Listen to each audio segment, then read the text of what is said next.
to me. How's it hanging? How's it happen? You guys know what it is. This is Kevin from the Chord Progression Podcast. The podcast on its own magazine describes as the one that initiates profound discussions with rock and metal artists, allowing fans to discover the creative workflow of other favorite musicians and understand the factors that make the band succeed or fall from fame. We are also sponsored by Dark Fusion Systems, the best for your custom computing needs. Get $100 off your entire build code CPPod at darkfusionsystems.com. Links to the podcast below. Go to millionpodcast.com. They rank podcasts amongst many categories all across the world, and we're on 2 of them.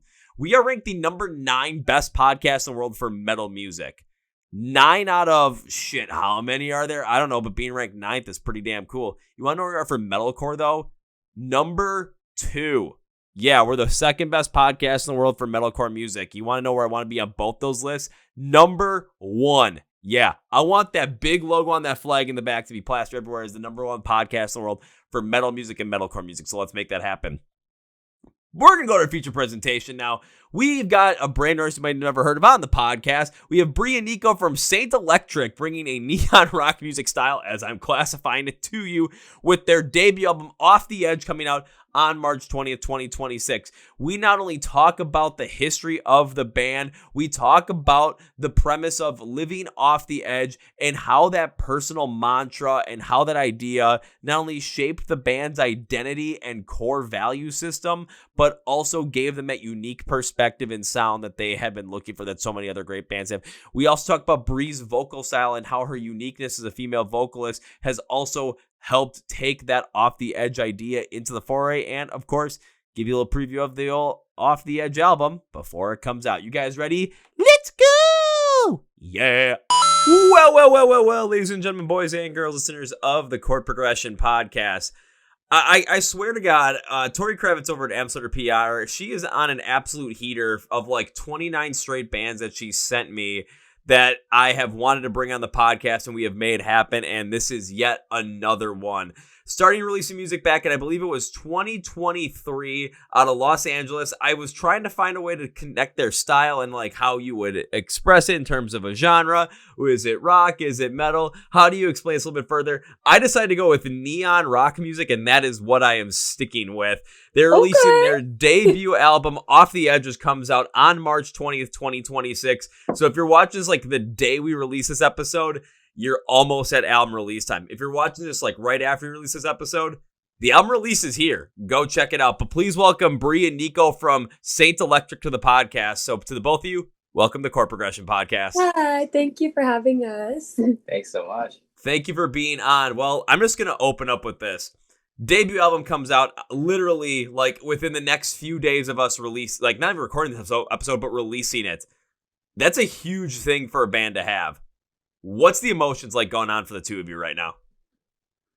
Oh man, I mean, this album has been a couple years of very hard work, honestly, and it shows our whole growth as artists and where we started and where we're at now. So it's really exciting and kind of cathartic to be able to release this thing finally and have people hear it, honestly.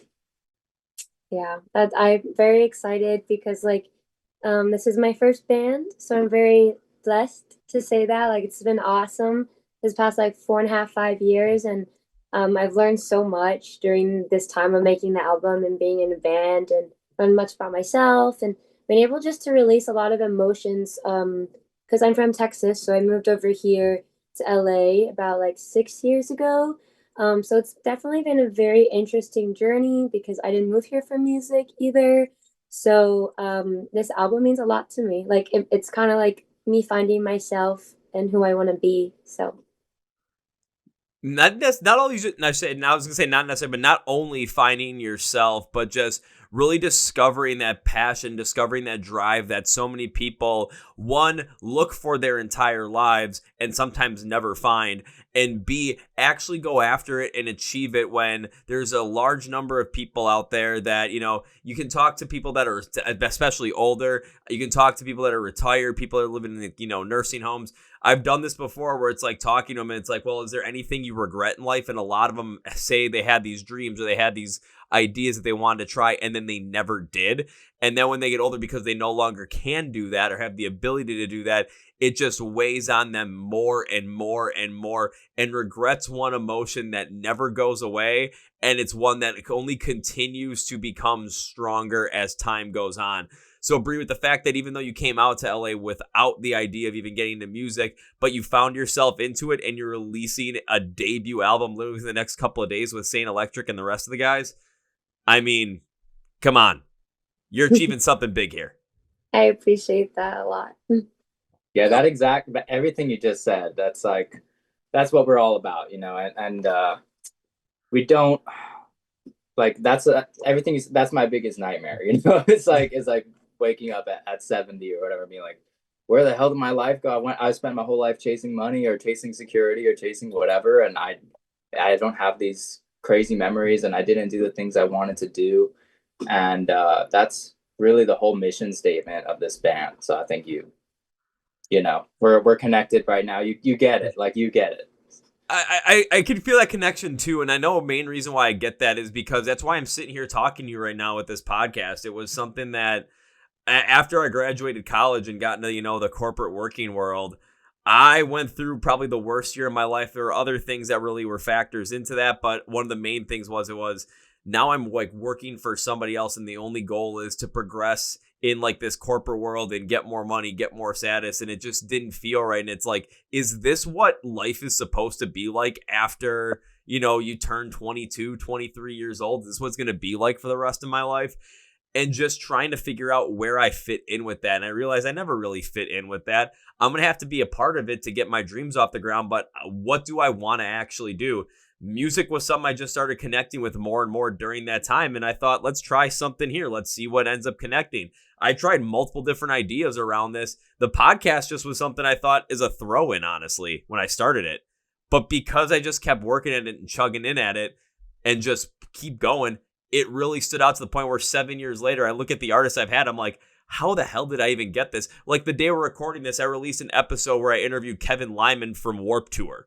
I'm like, how the hell does that happen? So it's well, here we go. It's by going headfirst into that and just being willing to do whatever it takes to try and achieve your dream. It's going to be something that for all of us, no matter who we are, myself, Niko, Bri, anybody else in S8NT ELEKTRIC, everybody will be able to look back at what they try to do, especially their dreams, even if they don't go to that certain level of uber successful level. We'll at least look back and say, we gave it a shot, we made the most of it, and we don't regret a single second of it. Yeah, exactly. There should be no regrets, not even a single letter. Yeah. Had to throw that one in there. But I want more people to get to know S8NT ELEKTRIC and get to know more about the band and get to know more about the two of you as well. And one thing we know about with music, especially in the age of, with everyone being online, with social media, with how bands are connecting with fans, people want to be able to connect with an artist on an even more deep level than just where the music is. So we want to know the backstory. We want to know how this came to be. So how did S8NT ELEKTRIC come to be? What's the history of the band from literally inception to where we are right now with Off the Edge just about to release? You go ahead. You go ahead. Where should I start from where I met? Sure. Okay. So I'm from Texas, and Niko's from LA, and we met each other online, and we messaged each other for a bit. He was in a previous band, so I saw that, and we did long distance for almost a year. I had moved to Austin for college, and then once I moved there, that's when I was like, okay, we FaceTime each other every day for 6 months. Let's actually meet each other now. And yeah, that was 7 years ago. So I've been together for 7 years, and it's been very fun. It's been crazy. And then I moved over here during COVID. So I was about 5-6 years ago. And then a year and a half into it. Yeah, a year and a half into it, I was like, you know what? I saw him. I was very inspired by him just doing music, doing all these different things. And I was like, I want to start a band. And I was like, I don't know how to sing, but I know that I can perform, and I think I have the personality for it, and I can dance, and I'll figure it out. I'll figure it out. And I've always loved rock music. I've always wanted to be in a rock band. I used to look up to all the choir people at my school. So yeah, I just never like took a chance on really doing it until I came here, and it's been working out. It's been working out. But yeah, we did that, and then you can continue. So where are we at? We started, So we started the band. At the same time she wanted to start a band, the band I had previously kind of like disintegrated.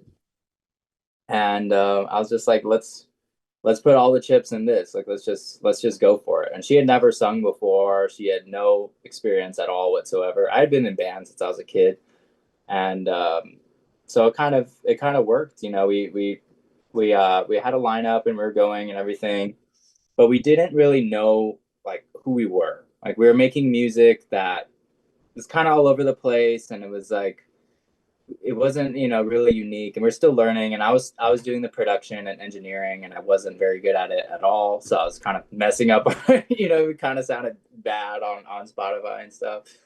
But we were learning. We were playing a lot of shows, and eventually, you know, some things happened. We had some lineup changes, and it kind of made us question, like, okay, what are we doing here? Like, what are we bringing to the table that no one else has brought to the table already in this genre, you know? And it was at that point 2 years ago that we really sat down with each other and, you know, just kind of talked about our values. Like, what do we want to express with this band? What are we about? And it's like kind of like how we were talking about earlier. You know, we want to be a band that inspires people to chase their dreams and face their fears and go for things that they're afraid to go for. You know, especially because in rock music, it glorifies a lot of, you know, shitty behavior. Yeah, Mm-hmm. You and know, we're just, I don't know, we're just not like that. And I feel like for us,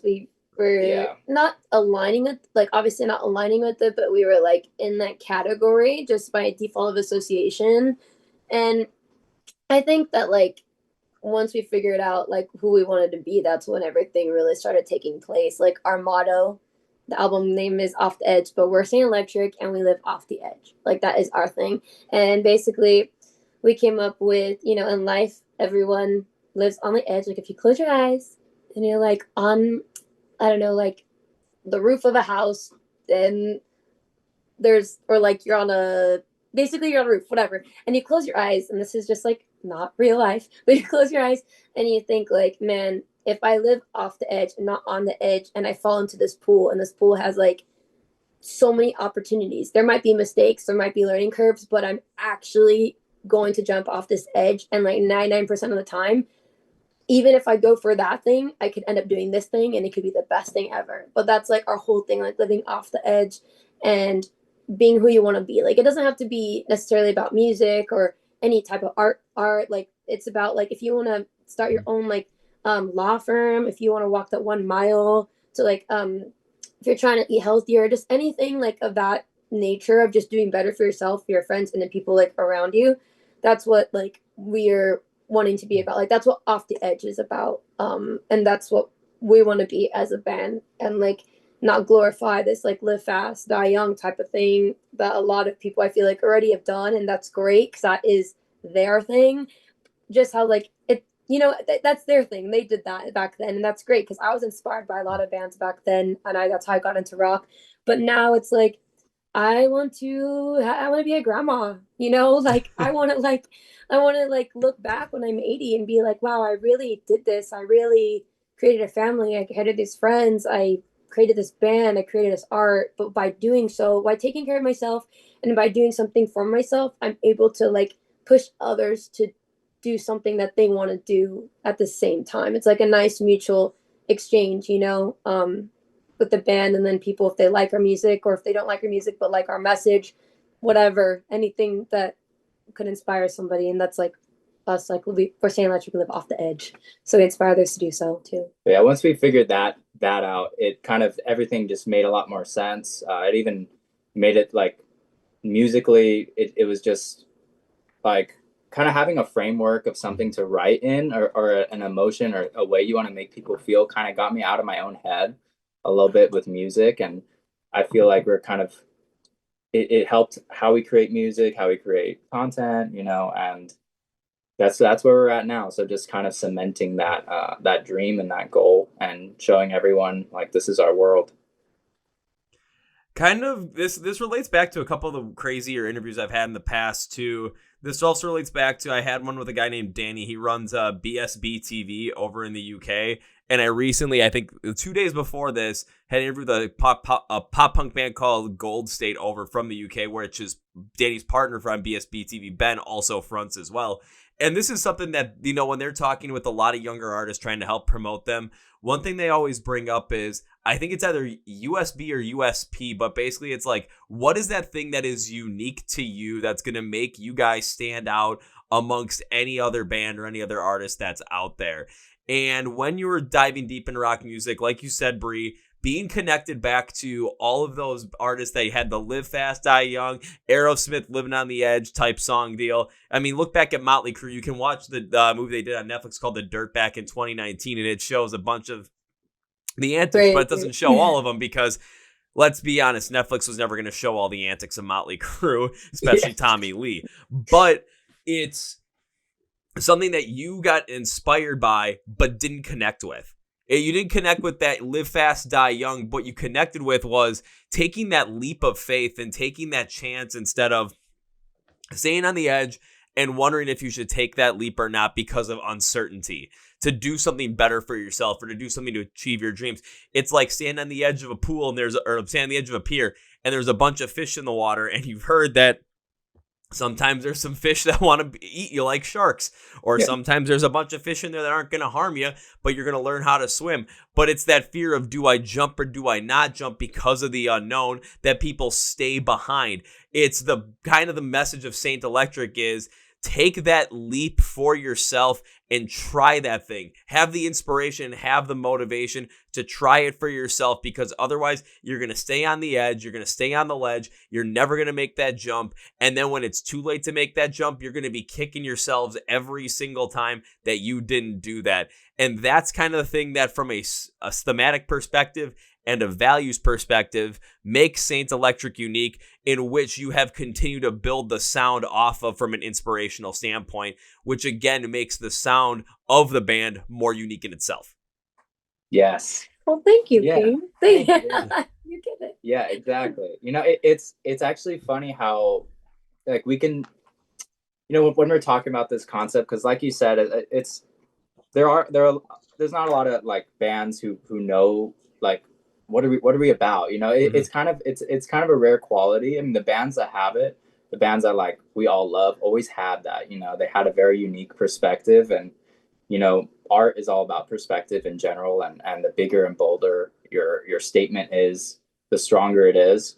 So it's really nice when like hearing you even repeat that back to us was like really reaffirming, like, oh, okay, this is like you understand it, and that's something that's really important to us. And we've had an audience now that we're really grateful. Like, we're building up a core small audience, but mighty, you know, that really get it. And, you know, that's, I think, been the most special thing about starting this whole sorry, not podcast, but yes, this podcast too. But this whole message, you know, and this band. Well, when you talk about like some of the other artists, like some of the larger artists that we know and love, when it comes to find that thing that's unique to them, and the thing that that's the thing that always drives us to them, the thing that connects us to them. And I'm taking a look at like my favorite bands right now. It's like I'm looking at the posters above my desk right now, and there's two that stand out. One is Ice Nine Kills, because of what they did by bringing horror movies into music, not music to fit the horror movies, but they brought the horror movies into like a 3.5 minute, 4 minute song. And that's something that is absolutely intense and insane, but you see how that uniqueness has really driven them from where they were before the Silver Scream came out in 2018 to where they are now. Or another one I'm looking at, it's my favorite band, Rise Against. When you look at the punk rock style, there's a lot of punk rock bands. They're brash, they're upfront. Rise Against's original style, I mean, the music was brash and upfront, but the lyrics of Tim McElrath, they were poetic. Like, they had this like intrinsic, like, abstract but focused at the same time flow to them, where you could understand where they're coming from, but it's not so in your face. Even as the music has continued to evolve and they have gotten away from that brash sound, I like to call it either poetic punk or polished punk, and I still love seeing them every chance I get. It's that type of uniqueness that we are driven to, and for you guys to have that uniqueness of living off the edge, to jump into something and have the motivation and have the will to try something for yourself that you've always wanted to try. That's a thing that, again, connects you to those larger bands or those greater bands in terms of scope, influence overall from where you guys had been influenced by, to understand that's what made them unique. You guys have a piece that makes that unique. You're building an audience and you're building a fan base that sees that uniqueness and sees that message. Now it's just about how do we bring that to scale? Right. Yeah, and like even like you're saying, like Ice Nine Kills. I mean, that's such a. I'm sure, like when he was starting that idea and probably explaining it to people, they're like, "That's such a niche idea," you know, like who like likes those two? Like how many people could like both of those things, right? But when when he brings it together, I mean, Ice Nine Kills is fucking huge, and people love it, and it's just something that you have to create and demonstrate, and you have to show it to people and be like, this is my concept, Mm-hmm. And that's something that we realized early on. I remember we were trying to kind of explain this concept a few years ago, and people were kind of like, I don't know, like I don't get it. And now we're doing it, we're demonstrating it, and that's kind of what it takes to give people the idea, you know what I mean? Sometimes it's, you can explain the idea as much as you want, and it's like creating music or writing music, and you have an idea, and it's like on paper, you think in your mind it makes sense. But to everybody else, it's like, well, this isn't going to connect together. Like, these sounds don't work. Or it's like with this concept in music isn't going to work because it's contrasting from what that normal stereotypical rock music attitude is. But when people actually see it in motion and see it in practice, the visualization and just the emotional connection to it, that understanding can transform it from, I'm not sure about this, to I am 100% invested in this now. Right. And I'm sure you probably saw a similar thing with like your podcast and everything. Like you had the vision in your mind, and like seeing that come to life when you look at all the people that you've interviewed it's a trip. It's kind of a crazy feeling, right? It is a trip. I recently had to go down that trip too, because I was with the new Atreyu album coming out in April.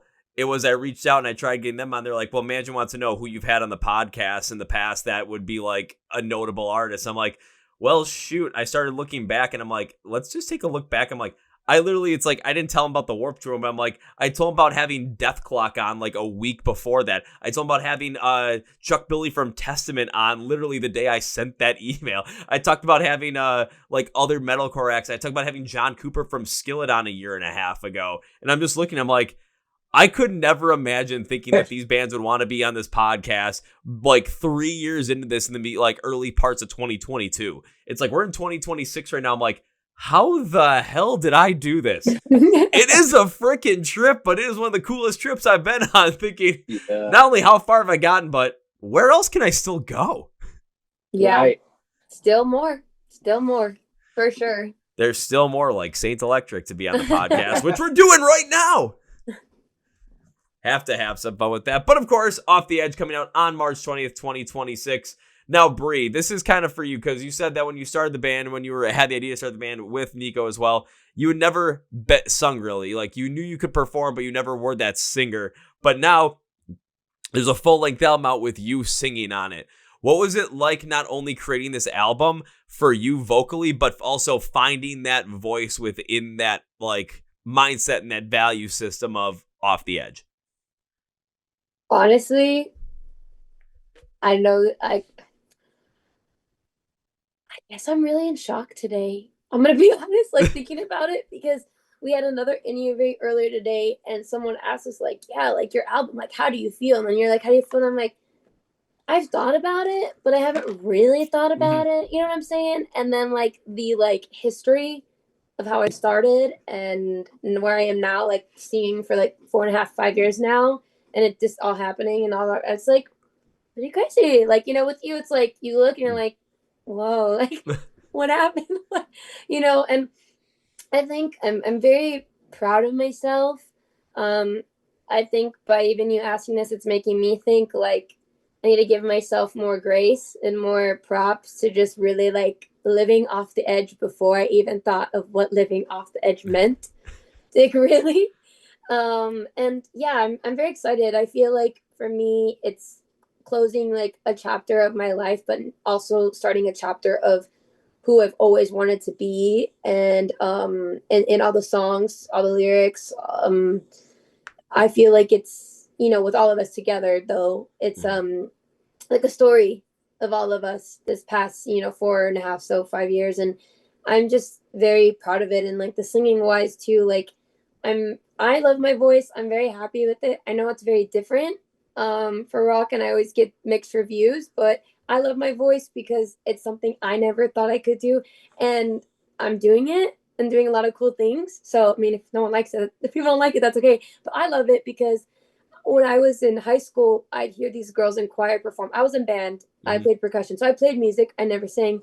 And I would hear these girls sing in choir, and I swear, I'd be like, if I could sing like them, like I would sing rock music. Like, why are they not singing rock music? Like, just in my head, it's something that was so cool. And, now they'll DM me, and they're so sweet to me, but like they see, and I'll tell them like, you influenced me. And they're like such big supporters of the band idea. It's just crazy. Like, just because of high school, these girls singing so good, I was like, I want to do that. That is amazing, And I don't know, like I definitely see the growth too from when I started. Obviously, like it's a muscle, you grow it, and a lot of techniques I've learned, a lot of more being on key live, not being crazy pitchy, and just having a stronger belt, stronger stomach, stronger control. I've noticed it, and it's been great. Like it's been a very surreal journey that I think I'm still not realizing what I'm doing, to be honest. I'm just like,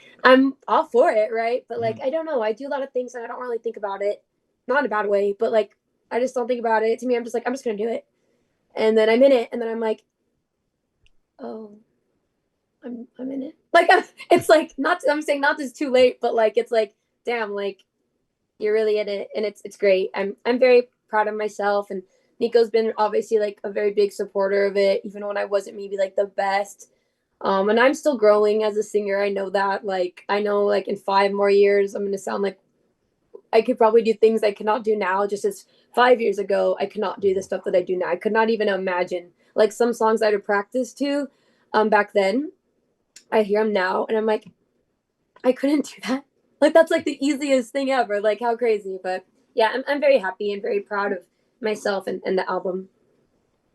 As you should be. And I know you brought up, like, you've had other interviews too that have asked this question, and you're getting that time to finally take a look back and reflect as to how far you've come with this, where you've started, where you're at now. And you're finally able to maybe give yourself some of that grace by realizing that massive amount of growth and that massive amount of personal investment you've not only put into yourself, but put into the band as a whole. It's very similar to what we just did when I was talking about, like, trying to bring a Treyu on. They asked me to find those artists I've had on. I'm like, how the hell is this even possible? I mean, we're all our own harshest critics, especially when it comes to that creative space. So we're going to be very hard on ourselves unless it's perfect. And even when it is perfect, we're still going to think we should be doing more. We should be trying harder. It's just the way it is. But when you're able to finally take that step back and look back, where you're able to see, it's like, okay, now I'm seeing how far you're, like, for you, that your voice has grown. But the other aspect that you brought up, though, was when you were, being inspired by those girls in high school that were in choir, and you're like, not sure if my voice is for rock music. Rock music is one of the most interesting things when it comes to voices, because you listen to other types of music and it always seems like there is a specific archetype or a specific style that vocals have to be in order to work. I say pop music like that very specifically because they wouldn't have singing competitions like The Voice or American Idol if they weren't looking for a very specific type of voice to fit a very specific type of style. Country music is very similar in that fashion as well. But when you go to rock music, or metal music or heavy music, it's completely different, even with this adjacent subgenres as well, because you bring in different type of instrumentation on the back end, and that all can create a completely different connection point to the vocals, where the vocals could be in a different style, in a different sound, different key, just have a different inflection to them, but it can work based off of the rhythm and the overall wall of sound that the instrumentals are taking care of. And it's different in pop music because, especially now with how very produced it is, it has to have a certain like BPM and a certain like mood and flow to it, and maybe a certain progression to it. That typical style of voice they're always looking for on those singing competitions is what is needed. Rock music, you could go in so many different directions. I mean, you take a listen to the stuff that Maria Brink does on In This Moment, and people love In This Moment. I'm talking about her cleans, not her like more rough and gruff vocals. That doesn't sound like it should fit for metal music, but they're a consistently, high selling band, a consistent band that is selling out large cap rooms every time they go out on tour. And it's because of that vocal style that is the connecting piece. So your vocals could definitely work within the rock music space. The key is just how are your vocals going to grow, and then how are they going to work alongside the instrumentals that are in the rest of the band as well to amplify out on all that. And when both pieces, not only from your side of the vocals, but the rest of the band, the instrumentals, are meshing together to figure out what that all is together, that's when the magic really happens. That's when we get artists that don't have those conventional singing voices to really grow and go further than you'd ever expect. Yeah. Oh yeah. Yeah. I totally get what you're saying, because we're big fans of Ghost. So he's kind of like the unconventional singing guy, I remember when I first heard Ghost, like when they had 2018, like Cerise or whatever. I remember hearing that on the radio and being like, wow, this guy's voice, it doesn't make sense for rock. That's what I first thought. And then I listened again and I loved it. I loved that song. And then I got a little older and, we started listening to Ghost together. We saw them live. It like blew our minds. Like, just like immediately became our favorite band after we saw them live. And they still are one of our favorite bands. But something I was thinking about that kind of sparked in like me thinking about something, because we love Volbeat too, and they're another that band. Was just what I was thinking too. Yeah, exactly. So, and I was like, these bands, they have such unique singers, and you always see people online and they're whatever haters and people. It seems like people kind of hate it sometimes, but then they sell out stadiums. It's just a loud minority, right? But I was like, I realized these bands are so successful, regardless of whatever, singing chops or whatever. Like in rock, it's like a unique thing. Like as soon as they come on the radio, it cannot be anyone else. You know what I mean? Or even if you think of a band like Red Hot Chili Peppers or the Smashing Pumpkins, or like people with just in general unconventional kind of singing voices. Like you said, there's not one style of way you're supposed to sing rock music. That is something I realize that's a major advantage in the long run, to have like an instantly recognizable sound that people also argue over and some people don't like. And I realize that is exactly what catapults these bands to the top, because it's like people are talking about it, Yeah, Ghost is a great example of that because of how many people go off and say that Ghost isn't a metal band and how much they don't like Tobias, yet Ghost sells out arenas. And the one time I got to see Ghost perform live, Volbeat was opening. So I was thinking, I'm like, Volbeat fits this too, because that kind of like rock and roll in the 50s, rockabilly style metal vocal that he has, it's unique to them and it fits so perfectly with their sound that there are some people that hate it, but there's some people that love it. In the more modern sense, a fantastic example of that is Brian Garrison, Knocked Loose. That style of vocal is so rough, brash, and also has this high pitch to where you're like, this does not sound like it should be in any kind of music. But why is Knocked Loose like the most popular hardcore band of all time now? Yeah. And they're only on like 3 albums. And the last one was absolutely insane. And they released that song Hive Mind like a month ago with God, I can never remember the guy's name. And it's Denzel Curry. And I listen, I'm like, this all fits. This is fantastic. It's that thing with the vocals too. Even go back to, Where Are You? and I'm so sorry. Like, how is that supposed to fit? But Blink-182 is one of the most well-regarded bands of the late 90s, early 2000s that you could ever possibly imagine across the world, not just in the heavy music space, across culture as well. Yeah. Yeah, exactly. It's like being unique is the most important thing that an artist has. And ironically, it's the thing that most artists try to cover up at the beginning, especially. And I felt like we kind of did that too at the beginning of our, trajectory when we first started. We're, those things that kind of make us like, we're almost like a little insecure about, or like, oh, I don't fit into this kind of music, or I don't play guitar like other guitar players, or I don't sing like other singers.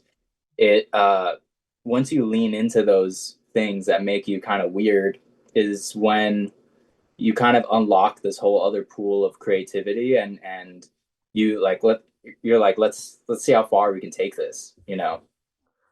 Yeah, we were watching these like mini episode series of Volbeat like a few years ago, and Michael Poulsen, singer, he was basically saying like, yeah, like he's like, I know people don't like my voice, but I'm like, he's like, I love it, and like I'm happy, like I, whatever, and obviously it should be like they're big, they're huge, and to me it just was like kind of nice because I have people who like love my voice, or people that are like, it does not fit, it doesn't make sense, or like whatever, or like compare me to one thing, compare me to another, or feel like I need to sound like a different, like I feel like some people want me to sound like a certain type of band, and then another thing, and I think the most comparisons I get sometimes are it's Gwen Stefani sometimes. That's the biggest one that I get, and then there's another one that someone told me. You get Haley Williams. No, but there was one that it was Gwen Stefani and somebody else that I was like, that one's great.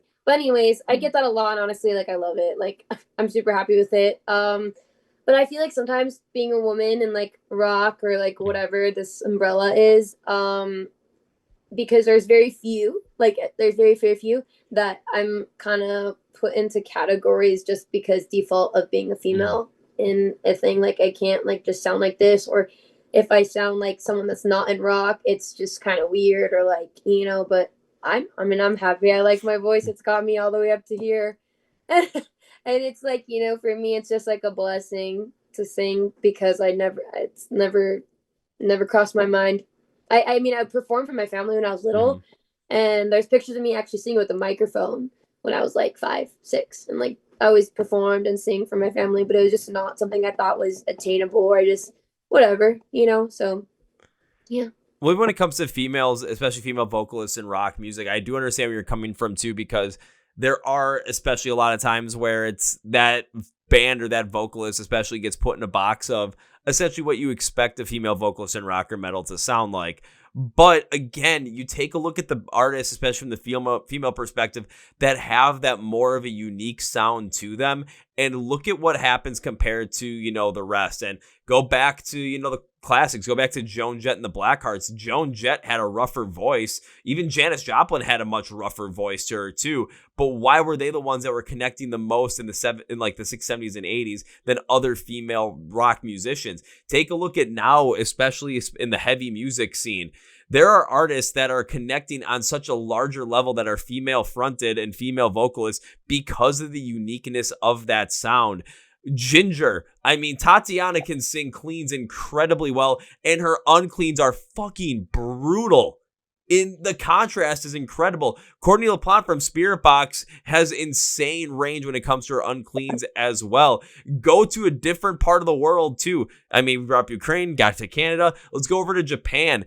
Take a listen to the ladies in Hana BA, and it's like, my God, they go from like cutesy wootsy kawaii Japanese style to aggressive uncleans. But also, why is one of the biggest metal bands in the world a band that is fronted by essentially 3 Japanese women called Baby Metal? Yeah. It's because it is unique. It's because it is cool. And people hate on Baby Metal for so long, but why is Baby Metal going all over the place and selling out places no matter where they go? And that hate really died down around 2021, 2022 when people finally realized shit, this is good. Again, it's the uniqueness that makes that characteristic. And when you're a younger band too, when you're younger and starting out anything, you feel like you want to hide those unique characteristics because you're afraid of the judgment. You might be self-conscious too, or you don't want to have that thing be the thing that stands out so much that people detract or take away from the band because of it. But if you don't embrace those things that make you unique, you're never going to live off the edge. Yeah. Yeah. True. T. Yeah, that's the biggest thing. And I think sometimes, and it's hard to think of an example, but I feel like I've seen artists who maybe they blow up a little too fast and they're still in that stage where they're trying to hide everything that made them different. And it kind of tears them apart because you build a fan base who loves you over essentially something else that you're actually not. And then, kind of like a band like we're talking about the other day, like Radiohead when they first came out. People were kind of just lumped them in like, oh, you're another, UK like alternative band, whatever. And then they came out with like how they really are, like their real vision, and kind of developed into a really one of the most unique bands and artists of all time, probably. And developing that voice takes time, and we live in a time where we want everything to be done faster. Like we want to be big now. I want to be big today. I want to be big yesterday.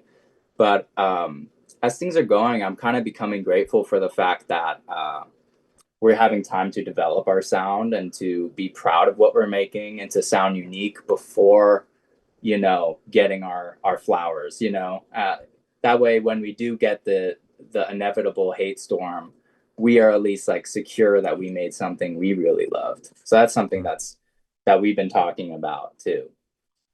You might not be big yesterday. You might not be big today, but you won't be big tomorrow unless you start developing today. That's kind of the way to look at it. So the more you put that effort into it, the more you continue to maximize out on your strengths and maximize out on your uniqueness, that's going to be the thing that's going to connect people to S8NT ELEKTRIC, connect people to your music, and continue to grow the fan base that you already have into something much, much, much larger. However, I feel like I got to transition to a different question, though, just because I want to make sure I hit on this. It's something when new music comes out, I love to ask this, and you both are going to have to answer this question. So, dun, dun, dun. Okay. Off the Edge comes out on March 20th, 2026. At the moment of recording, I believe there were 5 singles out right now in terms of right before the album drops. That means there's 6 songs left. We'll take the singles and we're going to push them to the side for now because everyone's had a chance to hear them, everyone's had a chance to listen to them, or you can go and listen to them right now. It's the other 6 I want to talk about and build some hype for. I'm not going to ask you for your favorite. That's like picking a favorite child, and I don't want to have you guys do that. But when it comes to the remaining 6 songs on Off the Edge will be released on March 20th, 2026, which is the one you are most excited for people to hear and why? Oh, man. Okay. That's a good question. I'm going to go into the song list in my head. I'm going through the album. See, I'm like counting too. I was like, That's why I have everything on another screen. I'm looking at it. I'm like, I know which ones are singles and which ones aren't singles. So when I have to answer this question, even for myself, I know which one I'm going to right away.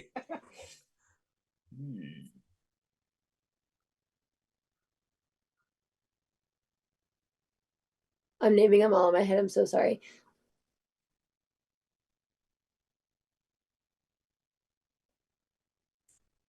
I'm definitely overthinking it. I'm just going to go with my initial instinct, which is the song called Catacombs. That was like the first one that we wrote that was really leaning the more heavy direction. And that kind of started that whole cascade. Because before that song, actually, anything that was remotely heavy, I was like, no, we're not doing that. I was like, we live between like indie and metal. And that was our old little limitation. And that song really helped me break that, and I was like, let's make some heavy shit. So I'm gonna say Catacombs for me. I would say, man, it's so hard because they're like, this album is like a mix, like it's like a story of the beginning of this band to now. So they're all like different, but they all mesh together, if that makes sense. Man, I should know this, right? But I guess I would say Nothing Escapes the Night. It's the last song on the album, I believe. Yeah. I really like that. It's definitely, can I like say talk about it? Like, can I, right? Yeah. Yeah, It's definitely like a little bit leaning more into like, I would say like kind of like stadium classic rock. Cause that was like one of the songs that was like the beginning. But I started leaning more into like more heavier metal stuff. That's what I'd always wanted to do, but I never grew up really listening to it. So I just, another topic. But I would say Nothing Escapes the Night. I mean, I really like all of them. He chose Catacombs, which I do really like that song, but I like Nothing Escapes the Night because I feel like I really love the lyrics a lot. And it's just a fun song. Like to me, it's like we play that song, and obviously XTC is already out, but that one and Ecstasy usually it's like our last song of our set list because they're very like hype and like, you know, you've got this and like live off the edge and like thank you guys so much, you know, like that's like the vibe that, you know, gives me like very like life is cool, you know, life is good, like that's the vibe. But I like Nothing Escapes the Night. It's fun. It's a fun song. See, that's why I love asking that question because I know it's not the easiest question to answer, but it's not like picking your favorite song because it's like, oh man, I just don't want to like pick a favorite because of how much these songs can mean to you. But then there might be somewhere it's like, I really want people to hear this because like you brought up with Catacombs, it leans a little bit more into the heavier side of things and having a little bit more of an openness there to see where the rest of the album can go or where S8NT ELEKTRIC can go in the future by maybe embracing some of that when the time works. Or bringing up Nothing Escapes the Night like Bri did, which is the one that I was going to agree with as well. I mean, there's definitely going to be some sort of an intrinsic connection to the last song on the record. But for me, it was how the energy drive of that song is able to flow so consistently between the intro, which kind of brings in what I thought was like an up-tempo 50 style riff with a choke kind of sound to the mix in the guitar. But then the verses hit. Now there's this continued drive. The chorus, that drive continues to be built upon. And the vocals kind of increase their performance with a little bit of scream in there as well to get that consistent strumming of the guitar to make this much more of a... I have a word in there that I have in there, but I'm like, nah, that word doesn't necessarily fit. Much more of a like positively cathartic release of a build. So you're like, I really am happy that this is the way this is going. I'm feeling this. I'm vibing with this. And to close out a set with that, close out an album with that, I think is the right way to go. So people are going to enjoy the end of the album when they get to it. But the best way to get to the end of the album is listen to all of it first before you get to the end. Don't just skip to the end. You don't want to skip to the end of the Harry Potter book and find out that, oh, Harry is still alive without knowing how he got there. Yeah. I'm like, I had to throw something in there. I didn't want to throw in Snape killed Dumbledore because I didn't want to spoil it for everybody 20 years later. But whatever. Well, as we continue on with 2026, of course, with this album coming out on March 20th, there's still 9 months left of 2026. What else is on the docket for S8NT ELEKTRIC that you're able to share with us or just tease with us? Well, we were like last Saturday we worked on this. We did a live album performance with all of our stunts that we have done. If you see on Instagram, we've done a bunch of stunts that kind of just over exaggerate what living off the edge can be. We're not telling people to do it, but it's like we want to do that. We're living off the edge. Like we can do that. You can go apply for that job. You know, like do the things that you need to do. You know. But anyways, we did it with all these stunts in this super cool place, and so it's gonna be like really fun. Like we were inspired by like the Bad Bunny halftime show. How like if you didn't know who he was, like you can look at that and be like, okay, this is his color, this is his brand, this is his statement, and you know, also there's this Tame Impala live recording at like this roof of his recording studio. It's on YouTube. If you search it up, like Tame Impala, it's like there. It's super cool. And I just really like those two a lot. Very different, but they're very inspiring to me. And I wanted to kind of give that vibe of us like actually performing live, but doing these stunts, all of them, you know. So we have that coming out probably at the end of the month, at the beginning of beginning of April. And then we are going to have some of the album in this cool, I guess, like reality TV. Well, we would not say it, but like docu-series. Maybe that's going to be like in a really cool sports docu-series, which is coming out soon, which is really exciting. We're very excited about that. And then we're gonna play this festival called Hot Pit Auto Festival in San Bernardino. We played it last year with the owner is Jeff Jones, and he's a very famous Formula drift racer. And it's been pretty cool. We get these really cool opportunities through our videos, our content that we do, and it's just been really cool to work with all these people and all their stories, and they're living off the edge and get inspired, but then them like wanting to help us out and give these cool opportunities. Other than that, I mean, we've just been taking it month by month, or I mean, this is in May, some of the stuff's in May, but we're just really focusing on already like trying to have like a single out after this album like every 6 weeks. And because we have a lot of demos, a lot of things we're working on. We've already recorded our recent future stunts and videos. We just need to record the song over it and stuff. And yeah, we're just really focusing on our brand. That's basically it, like our brand, our message, and who we are. Because I feel like last year when our first song Tar came out with our music video, that's when truly the Off the Edge really came to life. So we always, as a band, they're not here, but all 5 of us were like really seeing electric. Off the Edge didn't started like 4.5, 5 years ago, but really who we are and what we decided we wanted to be was last June, July, whenever the song came out. And so seeing how much growth we've been able to get since then from this message we're giving and these videos we're doing and just doing all of it, it's been so much fun meeting all these cool people, but learning more about ourselves and what we're capable of doing, we're just going to continue doing that. And obviously play some shows. We have some lined up here in California. And yeah, we've for us at least, like we really enjoy making the content because it's not just us singing in a room or in a field or whatever. It's like actually meeting these cool fire people, drift car, like big drift car, just all these amazing things. And we get to learn about them and learn about how they did it and learn their story. And, even though it's not the same art form, they still are doing the same thing as in like living off the edge. And it's just so cool, and that's what we're going to continue. And it's been a blessing. And I never thought the band that I wanted to create would become this. And I think that's one of the things that I explained. Like when you jump off the edge, you might aim for this thing, but you'll have roadblocks, and the roadblocks are because the one thing that you wanted, the better thing, will be there through trial and error. And that's So I mean, this year I'm going to be honest too. Like we always have the most random surprises. Really? Yeah, definitely had a lot of surprises for sure.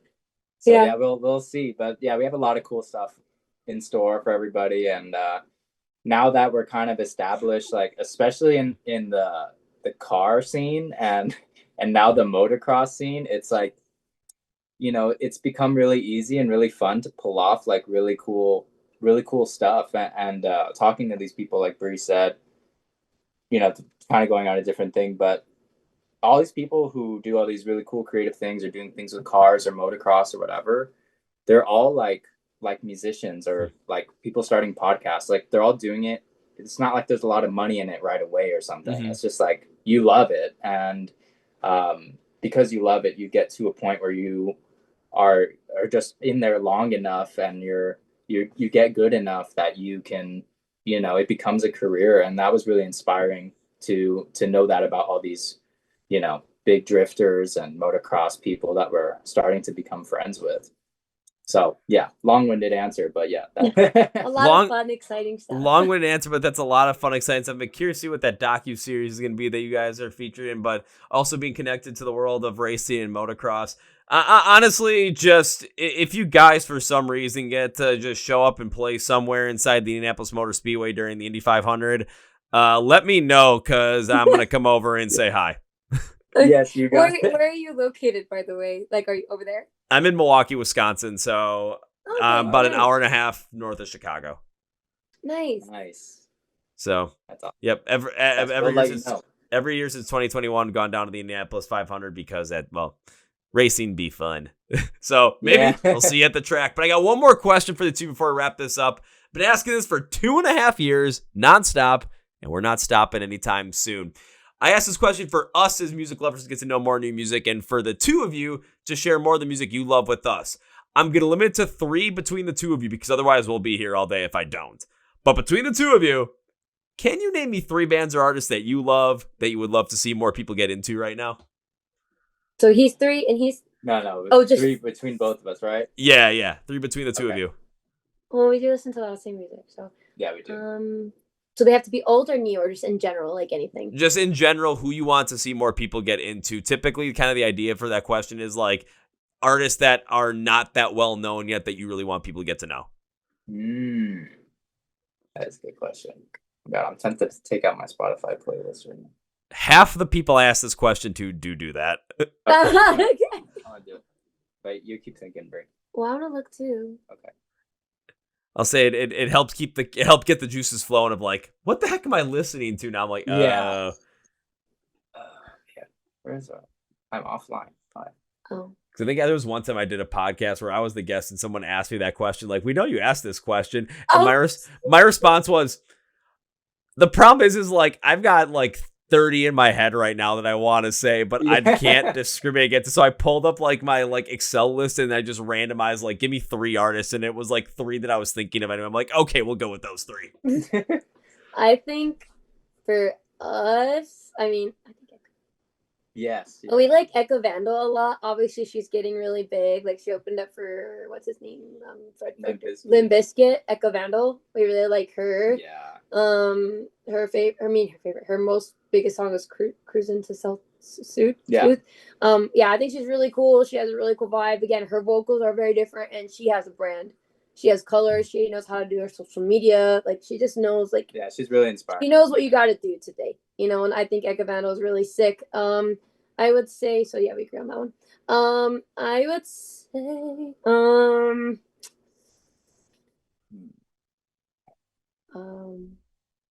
Oh, I know exactly too. I know the two. Okay.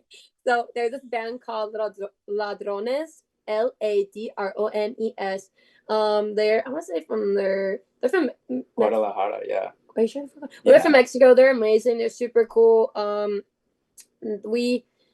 First of all, the other band is Bloodywood. They're actually opening it for baby metal and stuff. So basically, I guess biggest is for sure Bloodywood, Ladrones, and Echo Vandal. But I was just doom scrolling on the toilet the other day, like other months ago that people do. I saw like Bloodywood. They came up and it was their song New Delhi, and it was like the music video, and I was like, whoa, like cool. So then I went on YouTube and I watched it and I was like, holy shit, this is so cool, because I love that type of music. I love that they're putting their culture, but I love that like hardcore music. And then it turned out they were coming to Anaheim 3 weeks later.